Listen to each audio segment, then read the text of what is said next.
Buenos días, hoy debemos ver cómo activar y desactivar el brillo adaptivo en LENOVO Tab P11 Pro. Para empezar, abrimos la aplicación Ajustes y luego en Ajustes aquí a la izquierda abrimos la pestaña Pantalla, en este caso es la cuarta de aquí.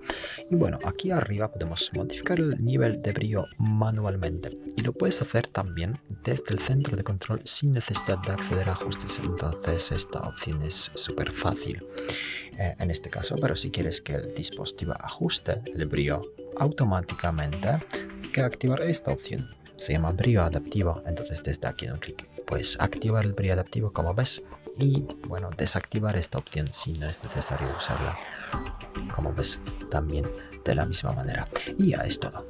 Muchas gracias por ver el vídeo, deja un comentario abajo, suscríbete al canal. Hasta luego.